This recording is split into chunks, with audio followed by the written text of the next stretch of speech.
새 계명을 너희에게 주노니 서로 사랑하라. 내가 너희를 사랑한 것 같이 너희도 서로 사랑하라. 너희가 서로 사랑하면 이로써 모든 사람이 너희가 내 제자인 줄 알리라.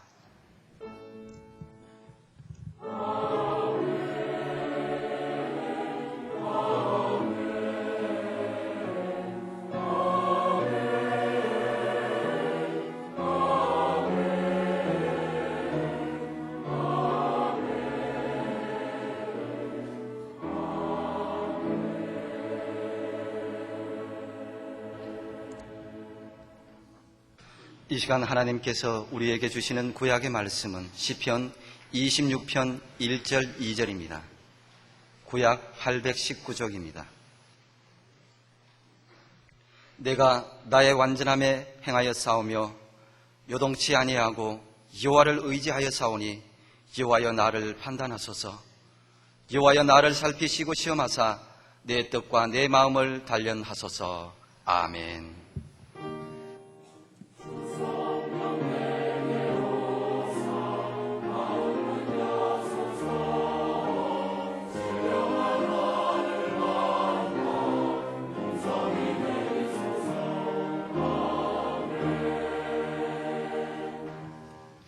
하나님께서 우리에게 주시는 신약의 말씀은 고린도후서 13장 4절 5절입니다.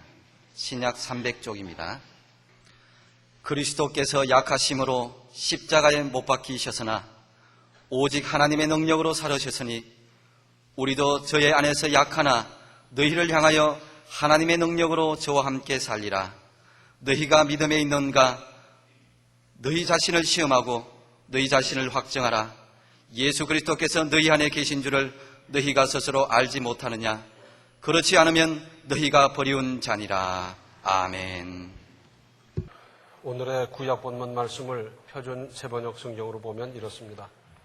주님, 나를 변호해 주십시오. 나는 올바르게 살아왔습니다. 주님만을 의지하고 흔들리지 않았습니다. 주님, 나를 샅샅이 살펴보시고 시험하여 보십시오. 나의 속 깊은 곳과 마음을 달구어 보십시오. 하나님의 뜻을 따라 믿음으로 살려고 누구보다 힘써온 믿음의 사람 다윗의 간구요 고백입니다. 주님의 뜻대로 살기 위해서 얼마나 힘써왔는지, 그리고 세상이, 그리고 풍조가, 유행이 어떤 것이 닥쳐온다 하더라도 흔들리지 않았다는 겁니다. 그러므로 이러한 믿음의 내용을 구석구석 어느 곳이든지 살펴보면서 판단하시고 평가해달라 하는 것입니다. 또 비슷한 내용으로 다른 곳에서도 다윗은 고백한 대목이 있습니다. 시편 139편 23절과 24절에 하나님이여 나를 살피사 내 마음을 아시며 나를 시험하사 내 뜻을 아옵소서. 내게 무슨 악한 행위가 있나 보시고 나를 영원한 길로 인도하소서. 한편 신약 본문 5절을 역시 표준 세번역 성경으로 보면 여러분은 자기가 믿음 안에 있는지를 스스로 시험해보고 스스로 검증해 보십시오. 예수 그리스도께서 여러분 안에 계시다는 것을 알지 못합니까? 모른다면 여러분은 실격자입니다.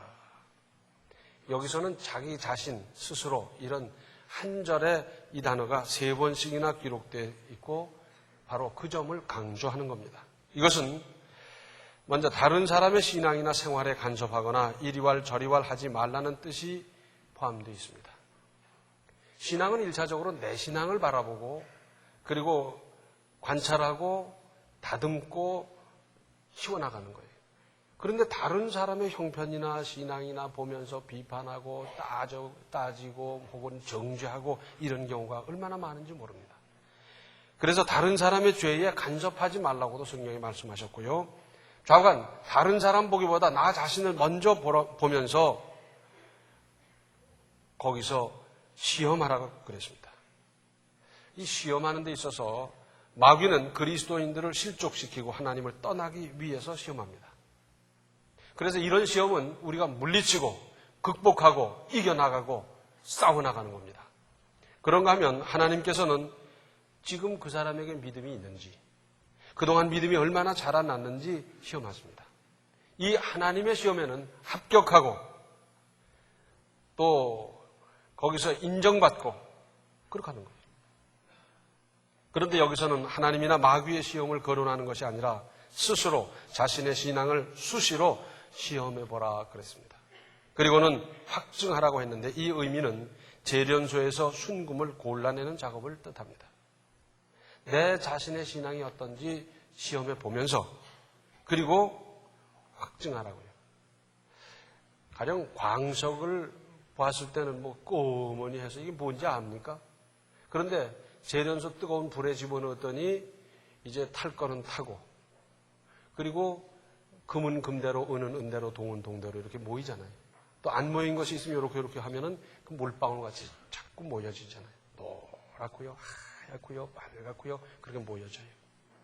거기에는 무슨 잡동사니가 들어갈 수가 없지요. 순금만 있고 순은만 있고 순동만 있고 등등 그렇게 되는데 시험해보고 그렇게 확증하라는 것 바로 이런 뜻입니다. 재론할 여지 없이 순수성을 확실히 입증하라는 것 아니겠습니까? 그런데 스스로 시험하는 데 있어서 대전제가 있습니다. 다른 사람에게는 할 수 있는 대로 관대할 일이지만 자기 자신에 대해서는 냉철해야 됩니다. 그런데 우리는 늘 이걸 반대로 하고 있어요. 다른 사람과 내가 똑같은 허물이 있을 적에 다른 사람을 보고는 어째 사람이 저럴 수가 있냐. 그리고 자기에 대해서는 그럴 수도 있지. 이러는 거예요. 그렇게 하면 발전은 못합니다. 다른 사람에 대해서는 관대하고 후덕할 일입니다. 사람이 살다 보면 그럴 수도 있고 차가 막히면 그럴 수도 있고 그러면서 이해할 일이고 나에 대해서는 엄격하고 냉철하고 더 나아가서 가혹할 정도로 해야 우리의 신앙도 인격도 자라나는 겁니다. 흔히 아전인수란 말이 있어요. 저 편리한 대로 제 눈에 물대기로 하는데 그렇게 해서는 안 되고 자 이렇게 잘 따져봐서 그렇게 해서 모자란 면이 있으면 분발해서 채워 나가는 겁니다. 요즘은 그런 거 잘 안 씁니다만 옛날엔 나무로 된 그 물통이 있었지 않습니까? 잇따른 나무 조각을 이어가지고 테를 두르고 해서 쓰는 건데 그 통에는 물이 얼마만큼 드느냐 할 적에 뭐 긴 것도 있고 짧은 것도 있고 여러 개가 있다고 할 적에는 제일 짧은 것만큼 물이 들어간다는 겁니다. 그렇지 않겠어요? 그죠? 딴 쪽에는 아무리 길어도 짧은 쪽만큼 이상은 물을 수용할 수가 없지 않겠습니까? 어쨌거나 모자란 면이 있으면 분발해서 채워나가는 겁니다. 내가 나를 가만히 살펴봤더니 나는 기도가 부족하구나. 그러면 기도 열심히 해서 기도의 분량을 채워나가는 거고요. 나는 전도하는 일에 지금까지 소홀했다. 그러면 전도하고요. 또 나는 지금까지 신앙생활하면서 내가 생각해도 좀 정직한 면이 부족하다. 그럼 이제부터 분발해서 정직하게 살아나가는 거예요. 다른 사람이 나를 평가하거나 내가 볼 때도 나는 책임감이 좀 부족하고 그러다 보니 뭐 일을 똑부러지게 좀 못했다. 그러면 이제부터 책임감 있게 내게 맡겨진 일을 감당해 갈 것이고 나는 인내심이 좀 부족해서 끈기가 부족해서 그렇다면 지금부터 무슨 일을 하든지 인내로서 감당해 가면 되지 않겠습니까? 또 지나친 면이 있으면 좀 조절해야 합니다. 다른 건 잘못하는데 뭐 한 가지 특별히 잘한다. 그것만 가지고 되겠습니까? 부족한 건 채워가지만 지나치게 앞서가는 것이 있다고 하면 그건 좀 조절해야 되지요. 그리고 신앙의 순수성에서 달라지거나 변질된 부분이 있다고 하면 결단하고 돌이켜 처음 사랑, 처음 믿음으로 회복하는 겁니다. 그렇게 해서 균형 잡힌 믿음으로 만들어야 하고 이러한 믿음이 건강한 믿음 아니겠습니까? 자, 신앙도 그래요. 성적도 그렇지 않습니까? 어느 과목은 맨날 100점인데 어느 과목은 맨날 빵점이다. 이건 아주 위험한 겁니다. 전체적으로 다 60점이 넘고 그리고 그중에 특별한 달란트를 따라서 재능을 따라서 그 부분으로는 그분이 아주 또 살려나간다. 그건 이해가 되지만 빵점과 100점이 있다는 것은 얼마나 위험한 일입니까? 신앙도 균형 있는 신앙이 좋은 신앙이고 건강한 믿음입니다. 또 이런 믿음이야말로 능력 있는 믿음, 역사하는 믿음 아니겠습니까? 그래서 구약성경 하박국 2장 4절 하반절을 보면 그러나 의인은 그 믿음으로 말미암아 살리라 그랬습니다. 이 말씀, 이러한 믿음이 얼마나 중요한지 바로 이 부분을 신약성경에 3번이나 인용하고 있어요. 로마서 1장 17절, 갈라디아서 3장 11절, 히브리서 10장 38절 등에서 이렇게 인용하며 강조하고 있습니다. 또한 개혁자 루터도 바로 이 믿음의 능력을 일깨우면서 개혁운동의 슬로건으로 내세웠던 것이 솔라 피데, 오직 믿음으로. 다른 것으로는 안 되더라는 거예요. 그리고 성경을 읽으면서 본인이 체험하고 확신한 것은 믿음으로 되더라. 믿음이 능력이다. 그래서 솔라 피데 했던 겁니다. 이러한 믿음은 온갖 고난이나 핍박 또는 어떠한 유혹도 이기고 살리는 원동력이 되기 때문입니다. 반대편에서 본다고 하면 로마서 14장 23절 하반절에 믿음으로조차 하지 아니하는 모든 것이 죄인이라 그랬어요. 믿음으로 하는 이 일의 가치가 얼마나 큰지를 일깨워주고 있습니다. 믿음으로 하는 것이 귀합니다. 믿음 없이 하는 것과 믿음 가지고 하는 것은 같은 일을 해도 성과가 꼭 같아도 그래도 하나님의 평가는 천양지차입니다. 혹 여름에 전국적으로 수해가 나서 의연금품을 수집한다. 그러다 보면 어느 재벌에서 10억 하면서 내는 경우가 있어요. 그 금액은 크고 그것으로 또 구호활동 여러 가지 할 수 있겠습니다. 그러나 하나님께서 보실 때는 믿음으로 한 것이 아니기 때문에 별 가치가 인정되지 않을 거예요. 그러나 가난한 사람이 알뜰살뜰 모았던 3,000원, 3만 원을 내는 것은 믿음으로 그렇게 낼 때 우리 하나님께서 하시는 판단은 대단한 걸 겁니다. 세상이 말하는 3,000원으로 평가하는 게 아니라 세상이 말하는 물리적인 계산 3만 원으로 평가하기보다는 아주 큰 것으로 우리 주님께서는 평가해 주실 겁니다. 사람의 실력이나 능력은 시험에서 검증해야 비로소 가늠할 수 있습니다. 학생들이 어떻습니까? 월말고사, 중간고사, 기말고사, 쪽지시험, 무슨 갑자기 치는 시험 지옥에서 살아요. 왜 이렇게 합니까? 공부에 대한 긴장을 풀지 않도록 하기 위해서 그렇습니다. 만약에 시험을 1년에 한 번만 본다고 하면 긴장이 풀렸다가 다시 공부해서 시험 치고 이게 안 될 거예요. 그래서 계속 공부에 집착하며 긴장하도록 하고요. 또 그런 일을 통해서 실력이 향상되게 하고 그리고 얼마나 향상됐는지 검증하는 것 아니겠어요?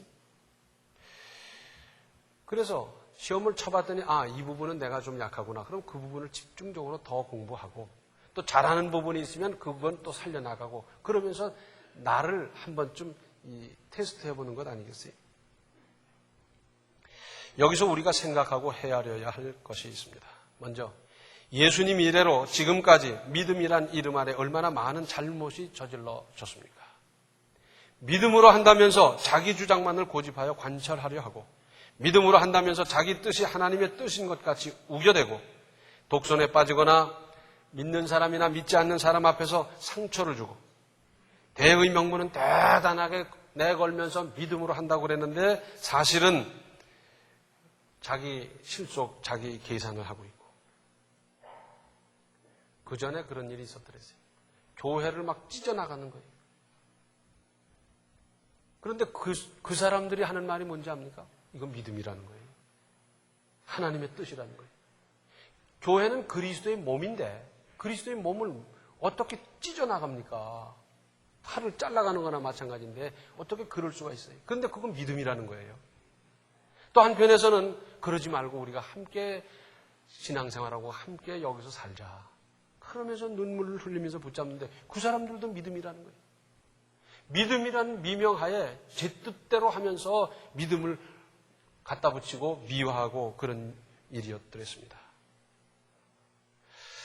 그렇기 때문에 지금 내가 정말 올바른 믿음에 참 믿음에 있는지 냉철하게 자신을 살필 일이고 그렇지 못했던 과거의 허물과 잘못을 철저히 회개할 일입니다.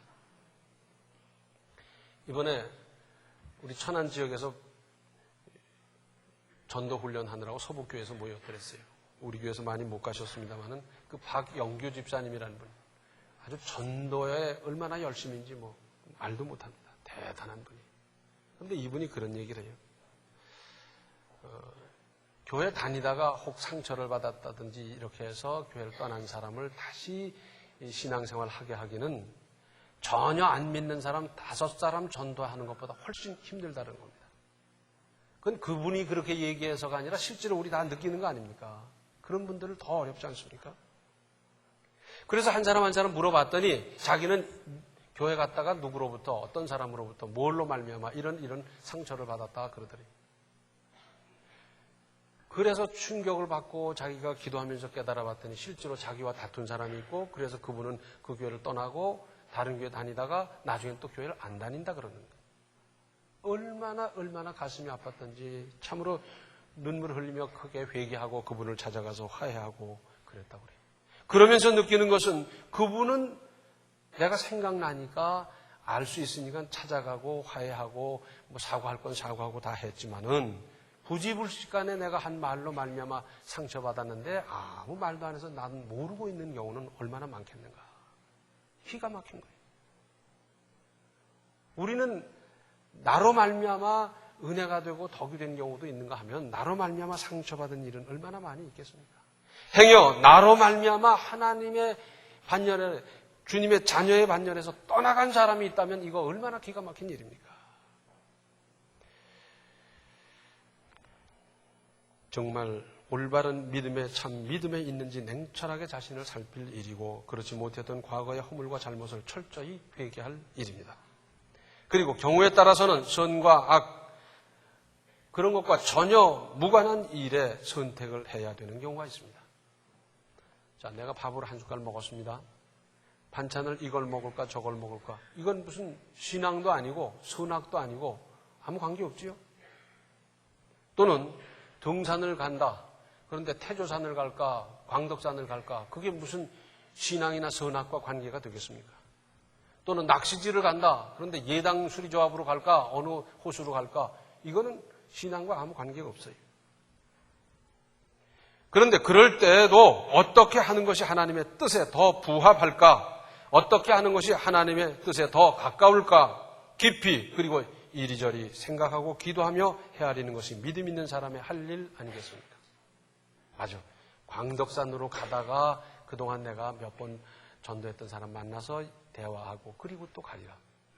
해조산을 갔다 내려오면서 아무 데를 들러가지고 그분과 대화도 하고 그리고 또 그전부터 전도했던 것 다시 마무리 짓고 오리라. 이렇게 생각할 수 있지 않아요?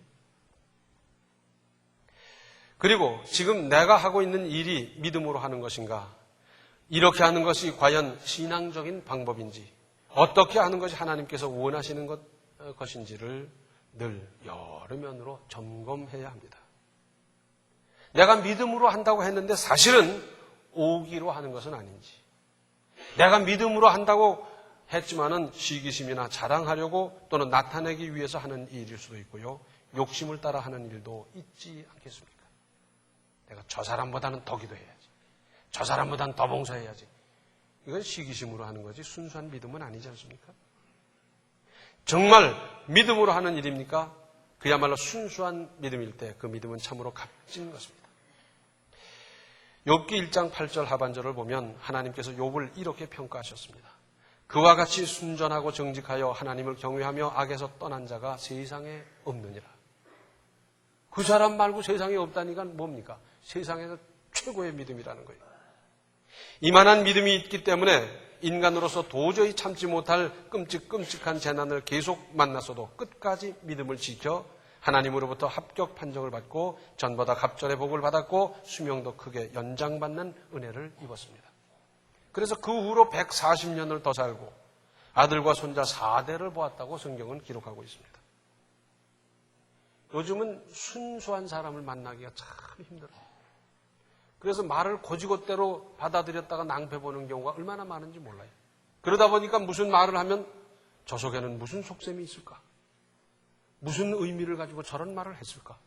뭐 이런 생각을 안 하다가 내가 낭패보는 세상이 되어버렸어요. 그러면서 정말 순수한 사람을 만나면 마음속까지 후련해지고 얼마나 반가운지 몰라요. 순수한 인격이나 순수한 신앙 그런 분이 그리워요.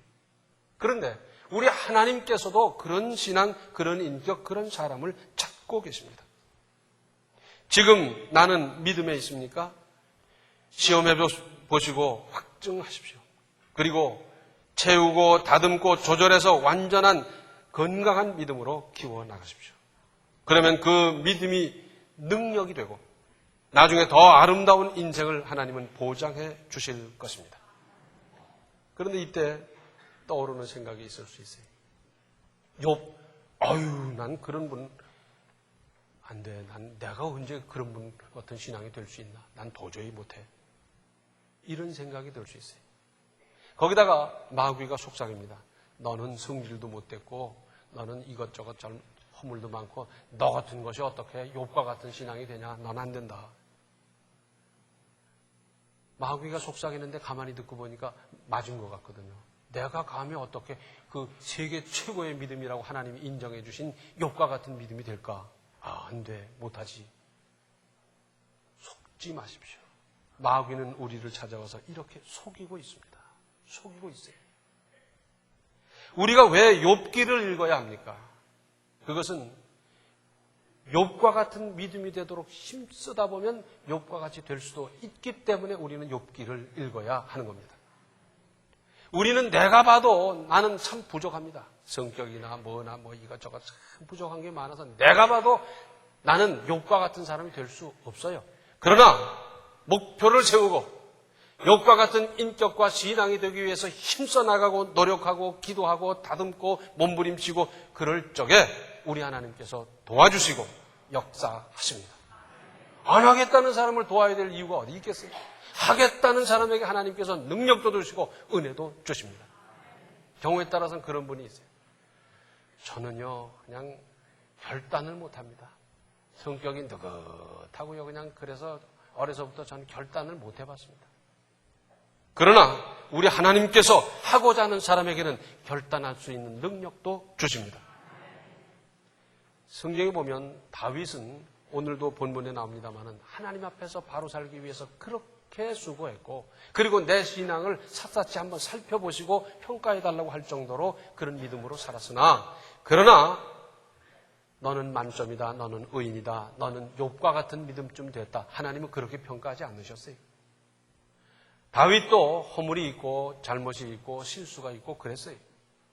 그러나 실수 있지만은 허물이 있지만은 그러나 하나님의 뜻대로 살기 위해서 누구보다 힘썼더니 지금 완전하지 않지만 완전하려고 힘쓰는 그 중심을 보시고 그리고 하나님께서는 다윗을 쓰셨습니다.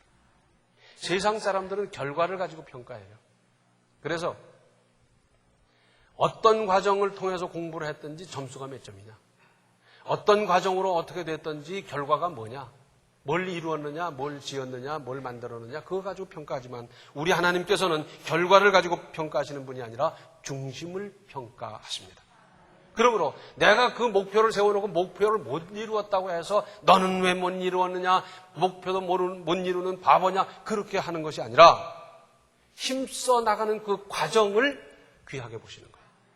그래서 내가 이새의 아들 다윗을 만나니 내 마음에 합한 자라 했을 적에 만점이란 말이 아니에요. 만점이란 말이 아닙니다. 지금 힘써 나가고 있는 그 과정, 그 중심이 귀하기 때문에 만점은 아니지만 그 사람을 들어 쓰시는 겁니다. 어떻게 썼느냐? 다윗이 어디를 가든지 여호와께서 이기게 하셨더라. 얼마나 멋있어요. 오늘날로 말하자면 다윗이 사업을 하면 사업이, 농사를 지으면 농사를, 학문을 하면 학문이 크게 발전하고 융성하고 큰 역사를 이루었다는 것 아니겠어요? 다윗은 완전한 사람이 아니었습니다. 내가 지금 나이가 몇 살인데 지금부터 노력해서 뭐 되겠나 이러다가 그냥 세상 떠나고 말지. 세상 떠날 때 떠나는 한이 있어도 목표를 세워놓고 힘써 나가는 중심이 중요합니다. 목표의 반의 반도 못 이뤘다 하더라도 중심을 평가하시고요. 나는 내가 봐도 평생을 두고 힘써 노력한다 해도 욥의 반의 반도 못 갈 것 같다 하더라도 그러나 힘쓰는 그 중심을 보시는 하나님께서는 됐다. 그 중심이 됐다. 앞으로 계속 그렇게 나가거라. 내가 도와줄게. 내가 힘을 주지. 내가 이기게 하지 하면서 하나님께서 그때마다 도와주시는 거예요. 그러면 우리도 욥과 같은 믿음이 될 수 있고 다윗 같은 역사를 이룰 수 있고 얼마든지 큰 일을 할 수 있습니다. 약한 자를 들어서 강한 자를 부끄럽게 한다는 게 뭡니까? 힘으로 비교해보면 저 강한 사람을 도저히 이길 수 없는데 하나님께서 능력 주셨더니 그가 가진 능력을 능가하고도 남는다. 그 말 아니겠어요? 미련한 자를 들어서 지혜로운 자를 부끄럽게 한다는 게 뭡니까? 이미 가지고 있는 달란트 그 지혜 가지고는 저 사람을 이길 수가 없었는데 하나님께서 지혜를 주셨더니 그 사람을 능가하는 정도가 아니라 그 사람 3배, 4배, 10배 하나님 주시는 지혜로 이 세상을 살아갈 수 있게 되더라. 그거 아니겠어요? 우리는 약합니다. 부족합니다. 그러나 우리가 믿음에 있는지 스스로를 살펴보면서 확증하면서 채우면서 다듬으면서 목표를 세우고 나가면 하나님께서 우리를 다윗같이 욥같이 크게 쓰실 수가 있습니다. 이렇게 쓰임받으며 사는 새로운 인생이 되시기를 바랍니다. 기도하시겠습니다. 은혜로우신 아버지 하나님, 저희들은 해보지도 않고 포기한 경우는 얼마나 많습니까? 두어 번 하는 척 하다 포기한 경우는 또한 얼마나 많이 있습니까? 이제 목표를 세우고 끝까지 다름질할 수 있도록 저희들을 지키시고 인도하여 주시옵소서. 포기하는 마음이 들려고 할 적에 주님께서 붙들어 주시고 끝까지 믿음으로 정진해 나갈 수 있게 주님 도와주셔서 중심을 보시는 하나님 마음에 합한 자가 되게 하심으로 저희들도 무슨 일을 하든지 다윗의 형통을 저희들도 입을 수 있도록 주님이여 도와주시옵소서. 예수님의 이름 받들어 간절히 기도하옵나이다. 아멘. 그리스도인은 모름지기 믿음으로 살고 믿음으로 행하는 것입니다. 지금은 생명의 주 예수 그리스도의 은혜와 하나님 우리 아버지의 극진하신 사랑과 성령의 감화, 감동, 충만, 교통하심이 자기의 믿음을 살피면서 확증하고 전진하고 나아가고 이루고자 작정하는 모든 성도들 머리 위에 이제로부터 영원토록 함께 계시기를 간절히 축원하옵나이다. 아멘.